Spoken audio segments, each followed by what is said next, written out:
All right, welcome back to another edition of the Horsemen Pro Football Talk podcast. This is our AFC NFC Championship review and our Super Bowl 55 preview. The moment we've all been waiting for. So I guess it's not really our preview. We're going to do a Super Bowl preview next week, but we're certainly going to talk about it. So I want to welcome you, and I'm Brad. And I'm Hefe. And you hear us say it all the time, so I'll keep it short. If you're watching this, please hit the subscribe button and the bell icon so you never miss an episode. If you're listening on your favorite podcast platform, head on over to YouTube and help us out. We certainly appreciate the support. Either way, let's get down to business. Big weekend. And I got to be honest, I'm 0 for 2 on my picks, man. Yeah, unfortunately. But in all fairness, it seems like a cop-out, seems like an easy way out. But we both talked about that either one of those 4 teams could have won those games. And it's usually like that. But this is one of the best years that I remember in a long time. Both games are very competitive. And I thought the teams that won did a good job of doing what they needed to do to win. I know that sounds cliche too, but when you understand what they did and how they broke things down, especially like the Kansas City defense, just smothering those Bills receivers and really taking the wind out of their sails. What a great weekend for football, man. Yeah, seriously. I mean, like you said, it didn't go the way either of us thought it was going to go. And I wish the Bills were in the Super Bowl. I wish the Packers were in the Super Bowl. But either way, we had 2 really good games.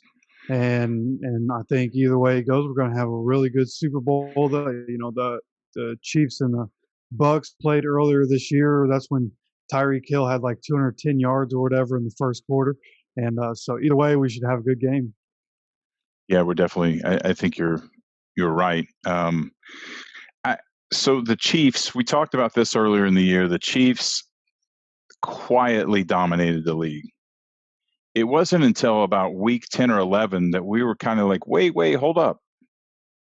We were talking about the Bucks, we were talking about the Steelers, we were talking about the Colts, we were talking about the Titans, we were talking about the Dolphins, we were talking about the NFC West, and all of a sudden we were like, wait a minute. The Chiefs have 1 loss, and we haven't really been paying that close attention. And maybe it's because they're the returning Super Bowl champs. We kind of expected it, but I can't really put my finger on it. I want to say that they've gotten better this year. I think they have gotten better, but then part of me is like, well, maybe I just didn't give them the due that they earned. I'm not really sure. What do you think? I think they've definitely gotten better, right? They've had more time, with a lot of that defense that they brought in. It got better as the year went on last season, because they had a lot of new pieces. And this year they had some new guys, some guys that they drafted, some young guys that have really helped them. Jerry Sneed, the cornerback that they drafted, has been really good for them this year. So with a lot of new pieces and a lot of young pieces, getting inside that defense, it takes a little time to get used to.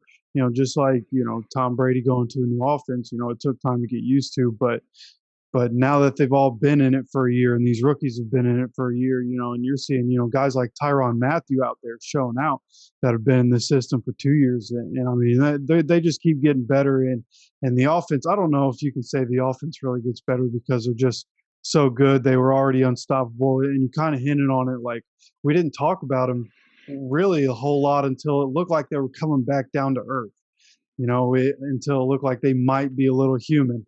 And the expectations for them are just so high that there wasn't a whole lot to talk about until it looked like they might lose a couple games. So, we've talked about it before. They just keep finding ways to win, and they smothered the Bills. You talked about it, and they smothered the Bills receivers. Josh Allen had to keep rolling out. He didn't have places to go with the ball, and they did a great job. And you would expect them to do the same thing when they play guys like Mike Evans and Chris Godwin. Antonio Brown should be back in the lineup. So, I mean, they have a tall task ahead of them in the Super Bowl, but it looks like they can get the job done. Yeah, and we have talked about them doing what it takes, finding a way to win in the end. But I want to be clear that that isn't what happened this last weekend. The Chiefs, in my opinion, other than at the very beginning, I don't feel like the Chiefs were never in control of this game, and it just kept getting worse. Especially, we talked about this a little bit too at halftime. I was like, we got kind of a deadlock game, and we have an OG versus a relatively young guy coming out of halftime, and I figured Andy Reid was gonna put the clamp down, and I didn't know how. I mean, I'm not a soothsayer or anything like that, but I just figured this guy's 40 some years of experience were going to play well in the second half, and they surely did. Josh Allen had only 122 yards. He may not have had 122 yards since he was in high school. This guy just doesn't only put up 100 yards. It just does not happen. They crawled all over him, and as you said, flushed him out of the pocket all night long. He was never comfortable. They didn't really pressure him in the very beginning. And I don't remember when we were watching. I don't remember if I said something to you, or I know I was going to say something, but I don't remember if I in that first drive, I noticed they really weren't pressuring him much. It didn't seem to happen. Boy, did that change quick. And for that, Mahomes had a good game, but he only threw for 225 yards, which I mean, they were well rounded. They used everything they had to beat them, and particularly, like we're talking about with the defense and just smothering those receivers and not giving. I just what a beautiful game plan. And I don't want to get too far ahead of ourselves and get into the Super Bowl too much. Brady's going to have his hands full. Yeah, absolutely. Like the second half of that game, like you said, the pressure that was coming at Josh Allen in the second half of that game was insane. It seemed like there was a blitz coming from either one side or both sides on every single play in the second half and keeping him uncomfortable. And everybody, look, Tom Brady's not going to be able to move around like Josh Allen does out of the No. pocket. So if they're coming like that with the heat, then I mean, Tom Brady's been around long enough. He'll get the ball out, and Bruce Arians is going to draw some stuff up to be able to get the ball out. They have obviously some world class receivers that can create some space, but I don't know. It's going to be one hell of a chess match. Either way you cut it up, I mean, either offense. Because I mean, Tampa's defense was bringing the heat against Aaron Rodgers. Right, the last two games we've seen the Bucks play, their defense is playing insane right now. Todd Yeah. Bowles is dialing up all the blitzes, so it should be fun either way. I mean, maybe it ends up being like the Patriots Rams game, Super Bowl a couple years ago, where it's 10-3, or maybe we get another really high scoring Super Bowl like the Eagles and the Patriots a few years ago. Yeah, and to go back to your chess match, Brady is not as mobile by any stretch, but and I don't want to say he's smarter, because I don't mean it that way, but let's face it, Tom Brady has seen everything. He's seen it all, just by the nature of just moving through the playoffs and all the Super Bowl wins and that kind of thing. So they are going to want to get rid of it early. Probably a lot of swing passes, a lot of quick slants. It'll be interesting to see it's just going to be awesome. It's if they and if they frustrate Brady early, that doesn't necessarily mean anything, because that guy has seen and done everything. So if the game's close, Brady can still win it in the last couple minutes. This might be the best Super Bowl we've seen in a while. It really might be. I'm really, really excited. I mean, let's talk a little bit about the Bucks and the Packers. There's not a whole lot to really talk about with this game. Unfortunately, because Brady played well and Rodgers played well. Rodgers, I think, had almost 350 yards. Brady had almost 300 yards.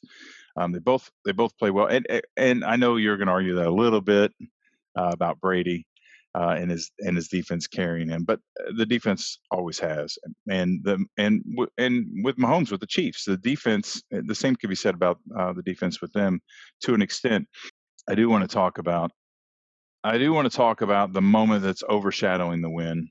I'm extremely disappointed in Aaron Rodgers. I know he's upset, and this was his year, and I know there's a lot riding on it. It looks like he's trying to get out of Green Bay.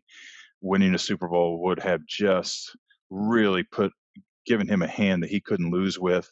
Not that he's going to lose anyway. He's Aaron Rodgers, but the interference call.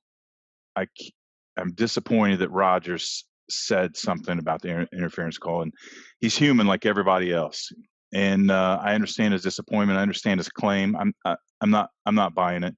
If they don't call that, we're having a conversation the other way of why didn't they call it? Because he clearly pulled on his jersey. He impeded his progress, and not only did he impede his progress, had he not impeded his progress and he caught the pass, it might have been a touchdown. I mean, there wasn't much. There was a safety over on his right and a corner down behind him on his left. He would have hit that seam right at that sideline, and he would have picked up big yards if not scored. So, just as a leader, you don't hear guys like Manning and Brady. You don't hear them say those kind of things. And I know Rodgers is a little more emotional than those guys outwardly. I'm just really disappointed to hear it because now when he says it, so many more people are repeating it, and it's unfortunate. I know they let some things go, but in the end, I think you got to make that call. It's just my opinion. Just just want to throw Yeah, that and out. I wonder what the context of him talking about that would be in, because a lot of people are talking about that call because there's no parity there. There was earlier in the game the call that the Packers didn't get when they were on offense, when there was obvious defensive pass interference, and they didn't call it. And so I'm wondering if he was asked, you guys didn't get this call. What do you think about that call, kind of thing?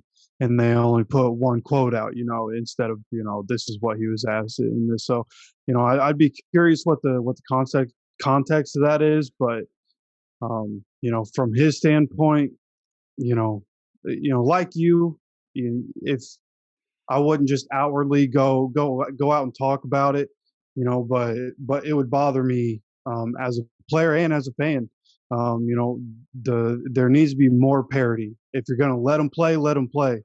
But if you're going to call those like that, if you're going to call everything like that, then you need to give the Packers the call when it comes up, because that was a major point of the game. Yeah, and I won't deny that at all. I've coached athletics for a long time. You know that. And the one thing I can't stand is inconsistency in calls. I, I I always maintained I don't care how you call the game, whether you call it tight or you call it loose or whatever, just as long as I know what we're dealing with in the beginning and I can coach around that. So it's certainly a thing, and I don't know what the answer is. I really don't. I know that Rodgers has put the spotlight on. There's a lot of people calling, say Goodell's got to that he has to say something, but he doesn't. Let's face it. This could blow up and be a huge controversy for another 12 days, and suddenly we're not going to talk about it anymore. It's the world we live in. When we get here to the Super Bowl, everyone's going to forget about it. Um, some people remember, just like I remember the Tuck rule and all that bullshit that came along with that. But when I talk about it, people look like I'm a crazy old man that I remember something that happened way back in 2004, and nobody gives a shit. So that's kind of what we're at. And again, I think the NFL, as much as they say they don't like this, I'm calling bullshit. They put these guys in front of a microphone. It's mandatory to be in front of a microphone for a reason. And it's this reason right here because it gives us stuff to talk about. So anyway, I don't want to beat a dead horse with that. I just think the Bucks did a really good job. I think the Packers are very capable of winning. I hated it as you're watching this. You see a guy. We talked about this, that you see a guy who could go to win his seventh Super Bowl. He's going to go to his 10th. Going to win with two teams. Going to break all kinds of records. All on down the line. We stuff we can tell our grandkids about. You can tell your kids. I can tell my grandkids. On the other side of the coin, with Rodgers, you've got a guy who has 11 playoff wins, which is he's second behind Brett Favre for the Packers. And he's tied with guys like, Troy Aikman and Roger Staubach. And I mean, it's pretty damn good company. But he's still, to some degree, in Favre's shadow. And that win would have tied him, and a Super Bowl win would have put him ahead, and a Super Bowl win would have given him a second ring. But now we're still talking about he's still second across the board. And that's got it's got to suck, man, for that guy. What was me? I've only won one Super Bowl and I've only won 11 playoff games, but still, you know what the guy won, and you want to see the guy do it. You want to be able to tell your kids and grandkids, I saw Aaron Rodgers win his second Super Bowl. So I was really torn despite being, a Bucks fan. that somebody has to lose, somebody has to go home. And it's so weird that on the other side in the AFC game, we had two young quarterbacks that are both going to get a shot to go back again. I think Rodgers will too. Yeah, I Uh, hope so at least. I mean, they had every opportunity in this game. Tom Brady throws 3 picks in the second half, I think on back-to-back-to-back possessions, if I'm correct. I'm pretty sure. But either way, three interceptions in the second half, and you're coming away with field goals or you're going 3 and out, and so the Bucks defense stood up, and you got to give them credit. But the Packers should have been able to execute. Their offense was on fire all year, and then when it mattered most, they couldn't get the ball into Devontae Adams' hand. Aaron Jones fumbles twice in the first half, goes out with a chest injury, so they have to rely on Jamal Williams and A.J. Dillon at that point. And then obviously at the end of the game, to kick a field goal, you have the MVP of the NFL. Everybody knows Aaron Rodgers is about to get the MVP award. You have the MVP of the NFL. You're down by 8 points. You're inside the 5. As a Colts fan, I didn't know anybody even kick field goals from inside the 5-yard line anymore. I didn't know that was a thing. It's 4th down, you're going for it. It's what we do in Indianapolis. So it make any sense. Matt LaFleur, we've talked about it with Frank Reich, right? You go through growing pains as a young head coach, and then it's a terrible spot to have to go through growing pain. You're that close to a Super Bowl, and it's a terrible decision. Everybody knows it around you, but he's going to learn from this. It's unfortunate for Packers fans, and like you said, it'd be nice to see Aaron Rodgers in the Super Bowl, but hopefully they keep Aaron Rodgers around. Hopefully they're able to kind of rebuild this team and get one more go at it because I think they have the shot. They've been in the NFC Championship game 2 years in a row. If they can get there one more time, try to get Aaron back to it again, hopefully they can get it done. okay, so you think this is? I agree with you about LaFleur, by the way. And we talked about it sitting there on the couch in disbelief. It was different than the Frank Reich call. Just flip the opposite. You got two. They had to score. They had to score. So they had to score a touchdown. A field goal wasn't going to get it. They had to score a touchdown, and you need as many shots as you can get. They should have taken that shot. And if they didn't get it, they got them backed up to the goal line, and they tried to take it away from them and do it again. So hindsight is 2020. LaFleur is a new coach. We'll give him the same, like you said. We'll give him the same reprieve that we gave Reich. That they're going to live and learn. If anybody who really wants to bitch and criticize Frank Reich or Matt LaFleur right now, you have no idea how many nights those guys are going to lay awake staring at the ceiling, wishing they had those calls back. Especially LaFleur, young coach, arguably one call away from making the Super Bowl. He will never forget that the rest of his life. That's all the sentence he needs, in my opinion. Now I got to ask you. Getting a little ahead of ourselves. We're going to talk about this a lot in the off season. So do you think Rodgers is blowing smoke and playing the Reggie Miller game, running the stock up? Hey, I'm going to leave. I don't know if you remember, Reggie Miller pulled that shit in the mid '90s. That he was going to go to the New York Knicks. It's since everyone's come to understand he was never going to leave. He was just running a stock up. He just wanted a payday, and he wanted the fans to freak out. He wanted management to freak out. Do you think that's what's happening with Rodgers? Do you think he's going to go anywhere? I haven't had a chance to watch the Aaron Rodgers Tuesday on the Pat McAfee show yet, but there's one small quote that I saw with him saying, "I don't think there's any reason I won't be back." Okay. So it sounds like whatever he said the other day is another one of those things. Like I don't know what the context of it was. I didn't watch that interview. Maybe he was just directly answering some question that he was asked. But because I mean that's every year in the offseason when he said there are a lot of guys whose futures are uncertain. That's every year in the NFL. This is a business. A lot of guys don't know what's going to happen. They just drafted a first-round quarterback. Of course, Aaron is a little uncertain of what's going to happen. But just from that one quote and him showing up on the Pat McAfee show, I mean, a lot of people debated about whether or not he would kind of want to take some time off and stay away from the media so he doesn't have to worry about this kind of heat. It seems like he's not worried about it right now. So seems like he's expecting to come back for another run. Yeah, I think it only makes sense because this isn't a Brett Favre situation, or a Peyton Manning situation. And not to bring up old stuff, but when Manning left the Colts and went to Denver, there was a whole different outlook, a whole new coaching team. There's rebuilding going on, and thank God Peyton Manning. They didn't subject Peyton Manning to what they subjected Andrew Luck to. Holy shit, that guy wouldn't have lasted a whole season. He was too old for that. Am I wrong? No, I not mean, at all. hindsight looking back, they would have eaten him alive. I think he would have had a different influence on the offense. I still don't think it was there. So, Favre went somewhere else and played really well, but he wasn't playing at the level that Rodgers could have. So that's why Rodgers replaced him. We are nowhere near that with Aaron Rodgers right now. That guy played out his goddamn mind all season long, and he deserves, in my opinion, he deserves another 3 years to screw it up before they go replace him with anybody. So, Jordan Love, maybe he needs to be looking for somewhere else to go.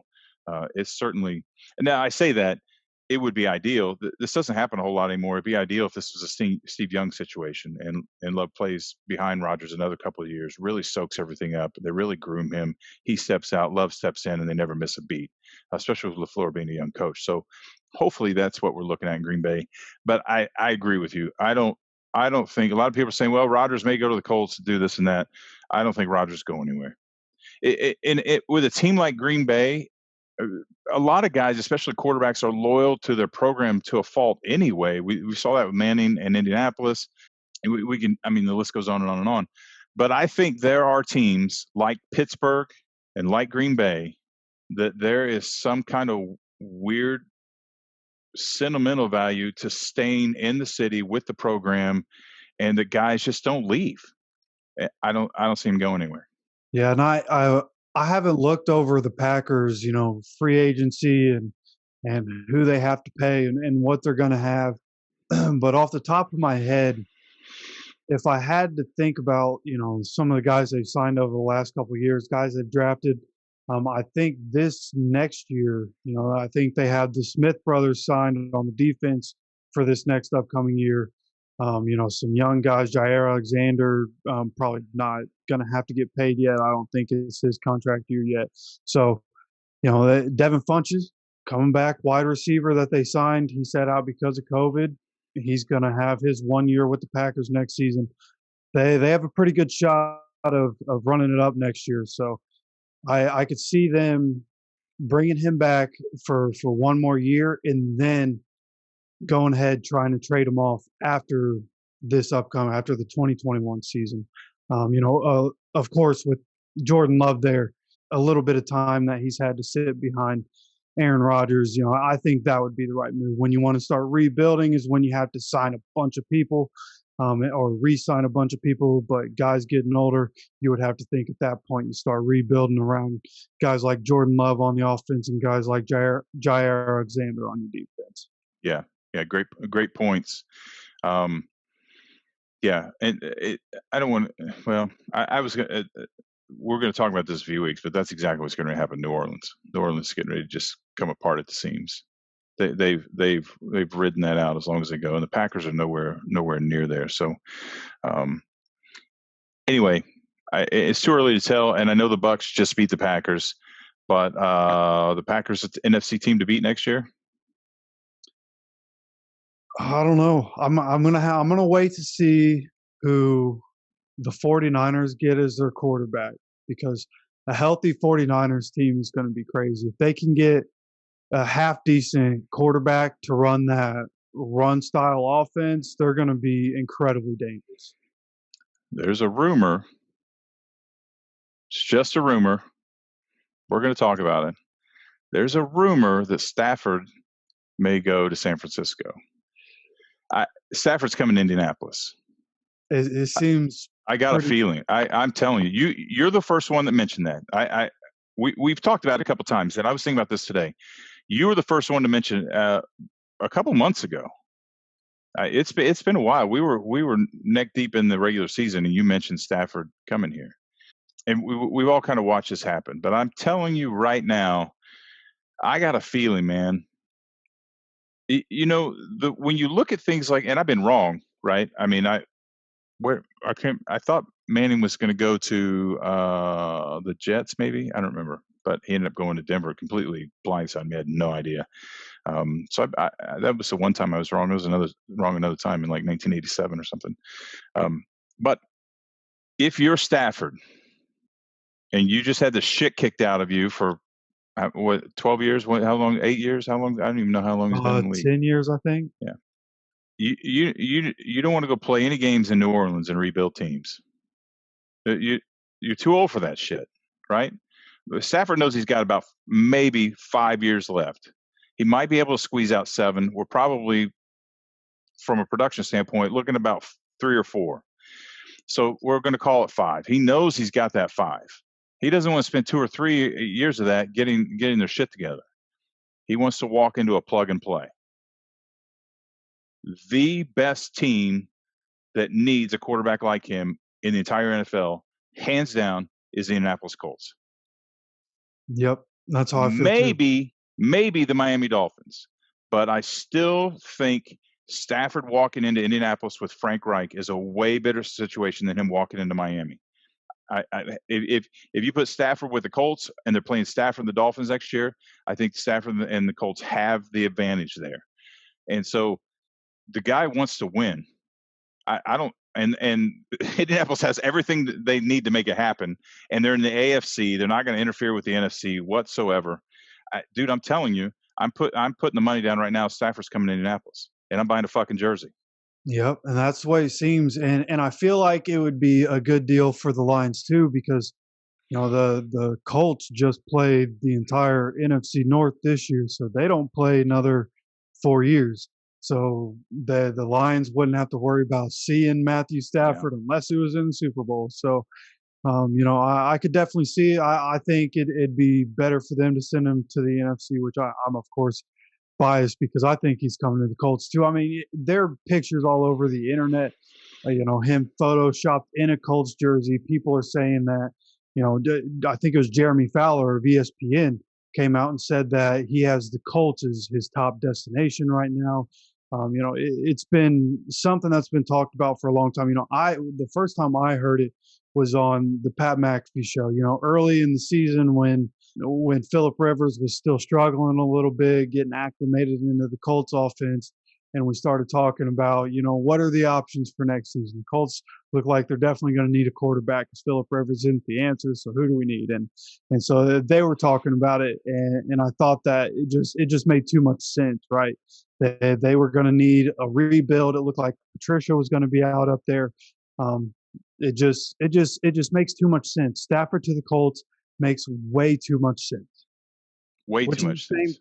We said the same thing about the Philip Rivers thing. Philip Rivers to Indianapolis made too much sense, and they took Philip Rivers over Tom Brady. So it makes too much sense. And I'm 21st pick for a guy that's been in the league for 10 to 12 years, whatever it's been. I mean, 45,000 yards in the NFL. He has more yards than anybody that is his age or more yards than anybody at his age in NFL history. So, bring him in, put him in a winning organization, a stable organization. Chris Ballard will put the pieces around him that need to be there. Paris Campbell, people forget about Paris Campbell. He's been hurt his first 2 years, couple of freak accidents, but he's coming back next year. Michael Pittman Jr., Jonathan Taylor, and Nyheim Hines running the ball. The future is bright. You put those kind of guys and that kind of offensive line in front of Matthew Stafford, a defense that's going to stop people from putting up points on it. Instant Super Bowl contenders. Yeah, I agreed. 100% agree. And we've talked about this before. I've made the case that Stafford is like Barry Sanders, and I know you remember me saying this one day. I was sitting on the couch and I said, can you imagine had Barry Sanders gone to the Cowboys in the 90s and ran behind that line of Emmitt Smith? Emmitt Smith was a good back, but he wasn't Barry Sanders. Barry Sanders running behind that cow. This is what we're talking about, bringing Stafford into Indianapolis right now with their offensive line and the offensive weapons they have, and Reich being the quarterback whisperer. I'm excited, man. I'm excited. It's so much to the point that if it doesn't happen, I will need somebody to explain to me why it didn't happen, because I don't understand why both parties didn't make this happen. I mean, if I was a Colts, I'd give him anything he needed or whatever I need to do to get him here. If I was Stafford, I'd take a pay cut. We're going to win rings, man. And I'm excited. I'm really, really, really excited. So I'm on board with you. Let's bring him in here and let's put the Colts in. So that happens. Who's the best team in the AFC next year? Colts, Chiefs, or Bills? That's what I was just wondering. It's going to be treacherous. I mean, because I was kind of thinking about Philip Rivers' career the other day, and people talking about whether he should make the Hall of Fame. He had to go through Big Ben, Peyton Manning, and Tom Brady in the playoffs. Like that's murder's row, right? I mean, Stafford's got to get through Josh Allen, Lamar Jackson, Patrick Mahomes to be able to win a Super Bowl. It's going to be hard, but I mean, you talk about defense and offense, and I mean, all around the Colts are right there with the Chiefs, in my opinion. You'd have to see who the Chiefs are bringing back, but that Colts defense looked pretty good. Which is, I mean, hell, the Colts are going to have to bring in a corner. Xavier Rhodes was on a 1-year deal, so I don't know. That's a good question. Yeah, and I didn't even ask about the Dolphins because if the Dolphins solve their quarterback problem, they are right here in this mix. And I still am. I know that Watson's trying to get up in New York. That carries a lot of weight. And he really wants to go play in New York. But he also still wants to play in Miami. And we talked about Miami's got nothing to lose. Playing that game, they're sitting pretty well where they are. It'd be interesting to see, but they do have to solve their quarterback problem. I don't know that Tua's ready, but I don't know that he isn't, and we'll leave that to Flores. But the Dolphins as well could round up our fourth top AFC team. It's too bad the Colts aren't like the NFC East. By the way, some jackass. I mean, somebody somewhere. I saw the odds for teams to make the Super Bowl, and the Colts are like 15th or 17th or something. They've got the Cowboys ahead of the Colts. The as far as the better odds to make the Super Bowl next year. So can't believe everything you say. That's why people need to pay attention to this show, right? That's right. I'll tell you what, I'm going to say right here, watch out for Dak Prescott to be a 49er. Jerry Jones doesn't seem like he wants to pay him. And I don't know. It might not happen. John Lynch might not want to pay him either. But I think Dak Prescott in that offense on that team, I think that'd be a lot of fun to watch. Okay, well, let me throw something else out to you. I don't know why you said the 49ers. Is that just a gut feeling, or is there's something to the 49ers? Because as soon as you said that, I started thinking, well, the Cowboys could use some draft picks, and Miami's got some draft picks to give. So I don't know. It's all speculation and guessing. But I agree with you. Dak probably isn't going to be in Dallas. I think Jerry. They've been playing that game for a couple years, and I just, as a player with Dak, he's worth something. He knows he's worth something, and being disrespected is one thing, but not being paid and disrespected and not being able to give free reign, especially in a leadership position, it'll take its toll on not only the player but the entire organization.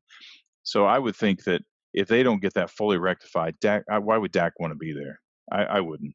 I would want to go somewhere where I was appreciated, and unless he really believes in what they're doing, which is okay. But jury's still out on that. I don't know that McCarthy's going to be able to resurrect this franchise. So that's even kind of a gamble. So Dak to San Francisco makes sense. Plug and play, upgrade the system. Miami makes sense. And there's a lot of places he could go, but he probably won't be. So does Dalton take over? Or does Dallas go to the draft and try to do something? We can talk about that later. All right. Yeah. You can answer if you want. I mean, I think we can talk more in depth about it later, but I do think they'll go to the draft. There's so many quarterbacks coming out. Some of them, it's one of those. They have a lot of promise, but you can't tell which ones are going to make it and which ones are going to break. So, I think they'll probably go to the draft, but I would keep Andy Dalton around too. He's a good veteran presence to have, a good backup plan, somebody that's still going to be cheap because he didn't win a lot of games. And later on, as the season went, he performed better in that system. Once he got more reps and after he came back from his concussion problem, he started to look better at the end of the year, and they have a lot of weapons there. So I'd keep him around for sure, but I'd also go to the draft if I was Jerry. Yeah. Well, and interestingly enough, I saw somebody else say that Dalton was headed to Indianapolis, and that's somebody that's picking up on that. They picked Rivers up last year to try to they picked Rivers up to solve a problem. That they were just left without luck, and they needed to solve a problem. They needed time to fix it, and Rivers solved that problem. I don't see them going to another one and done quarterback. I see them going with Stafford to get 5 years, or a younger quarterback even. Stafford makes the most sense. We've already talked about that, but somebody said Dalton was coming again. Just a reminder to our listeners: this is why you got to pay attention to us. We're not gonna try to sell you some clickbait bullshit like making up Dalton coming to Indianapolis. Are you kidding me? I don't see that happen. I think Dalton's smart enough to know that he should stay in Dallas, especially if there's problems with Dak, because Jerry Jones is going to pay him, not a whole lot, but he's going to pay him.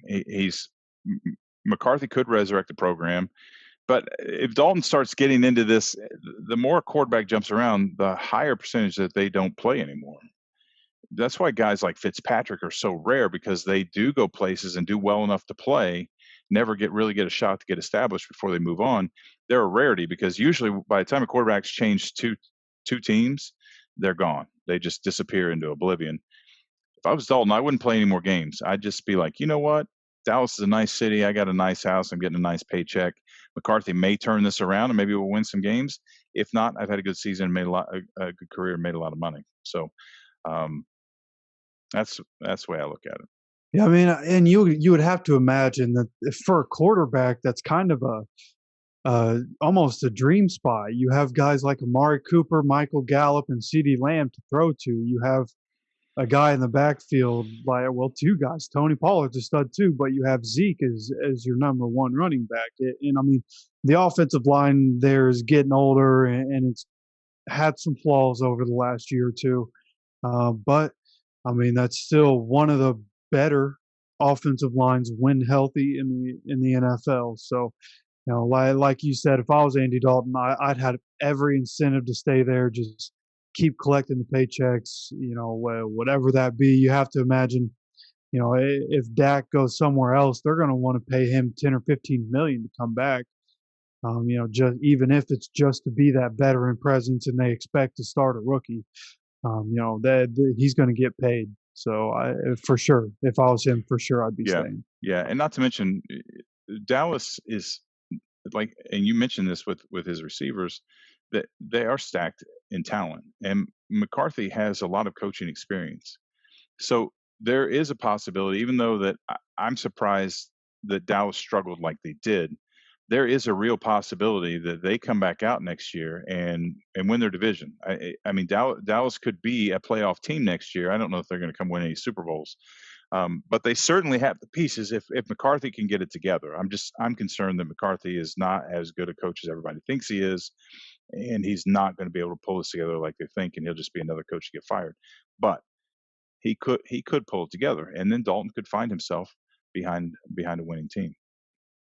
Well, we've kind of beat this whole thing to death and got away from some things. Anything you want to talk about before we go? You know, not anything too pressing. Just, you know, I've seen a lot of you know, Tom Brady. Oh, Tom Brady's the GOAT. 10th Super Bowl. He's the GOAT. Yeah, at some point this off season, I'm going to make a video on the comparisons of the in-depth comparisons. You know, the defense, the special teams that everybody had to work with, the individual who each guy had, and why Peyton is the actual GOAT. At some point, I'm gonna get that put together this offseason, so that everybody knows that the real GOAT is Peyton Manning, and it always will be. All right, fair enough. I do have to say, as far as that's concerned, with Brady, and no matter what your opinion of Brady and who's the GOAT and the 10 Super Bowls and, you know, defenses and coaches being in the right mix, I mean, there's no doubt that Brady knew he was walking into a Super Bowl contender. There's no doubt. Everybody knew that. But it's the Chucky effect, right? So you have the Barry Switzer effect, which is just, and the Jim Caldwell effect, where you just used to be the Barry Switzer effect, but now the updated version is the Jim Caldwell effect, where just some clueless guy happens to take over a team that's primed to win, right? Then you have the Chucky effect. And when Chucky came to Tampa Bay, he pushed a good team over the edge. And there's no doubt in my mind whether Brady's skills got them to the Super Bowl or not, that Brady's presence pushed them over the edge. You will never be able to convince me otherwise. Winston is Tampa's quarterback. We're not talking about them today. And I don't want to just beat up on Winston. I mean, we beat up on him enough. I don't want to just do that. There are very few quarterbacks with this team that we're having this conversation. So, and if nothing else, if it isn't, his talent and decision-making skills or whatever you want to claim he's so great at, it's just the fact that the guy can't put his rings on one finger. And when he walks in, everybody knows he's there, and they know he can win. And that's why you have field generals, because you know that they know what they're doing, and they've seen everything. In a bad situation, they can pull you out of it. There's no doubt the guy is positive. He's always positive on the sideline. So with that said, I agree with you. Tampa's defense really held it together for them the other day. They're going to have to do it on Sunday. Brady's not going to win this game by himself, but there is no doubt that his presence did it. Now, how long that can last, I don't know. I really don't know. I don't know that it can last another year. We'll talk about that in the offseason. Is Brady going to come back for another year? Brady wants to come back. Brady is going to come back because Arians is going to let him come back. You don't tell a guy like Brady no. You don't tell a guy like Rodgers no. That's why Rodgers is going to stay in Green Bay. You just don't. But I don't know that he'll be able to do next year what he did this year. He'll be a year older, and at this age, it goes down much quicker than normal. And it'll be a year where everybody has been around him, and now they have the confidence they can do things on their own. I just don't know what kind of influence it's going to have. I don't know if that's good or bad. I'm just saying the guy walks into Tampa with a team that's this good, and he was just the nudge. It's like that coin machine game where you drop the coins in the thing, and you got the bulldozer that goes back and forth.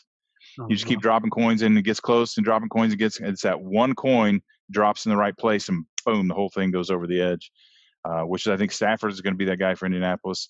And there's no doubt that Tom was that guy for Tampa Bay this year. Yeah. But they got their work cut out. We're going to talk about it next week, right? We're going to talk about the game. They got their work cut out for them. We're not going to make predictions today. We're going to make everybody wait, because everybody's waiting for our predictions, because between the two of us this last weekend, we were 0 for 4. So, yeah, well, basically whatever we pick, that's the other team's going to win, basically.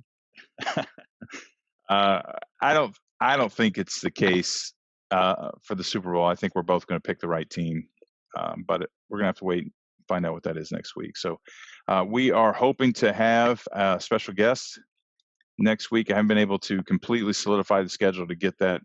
They've agreed to come, but I don't want to talk about who it is. I was going to mention it today, but we haven't been able to get them 100% solidified. So I don't want to say he's going to come and then not have him. But we're hoping to have a special guest next week and talk about the Super Bowl. So we appreciate you checking in. If you're watching on YouTube or you're listening on your favorite podcast platform, we certainly appreciate all the support from that you've shown us all year. We want you to tell your friends we got a big year we're planning coming up, but we still have one more week, right? That's right. Yeah, we got the virtual Pro Bowl this week, and then we're on to the Super Bowl. Yeah. So we'll check in next week, and we will discuss the Super Bowl, and then we will check in after the Super Bowl, kind of review the game, and kind of lay out plans of what to expect from us in the upcoming season as we move into the off season, and then we look forward to the draft and free agency and all that good stuff, and we'll get you set for that. So again, we appreciate your support, and we hope that you check us out again next Tuesday. Right? Is that right? Next Tuesday? Yep, that's right. All right. So we'll see you next Tuesday as we warm up for the Super Bowl. Thanks for joining us. Deuces.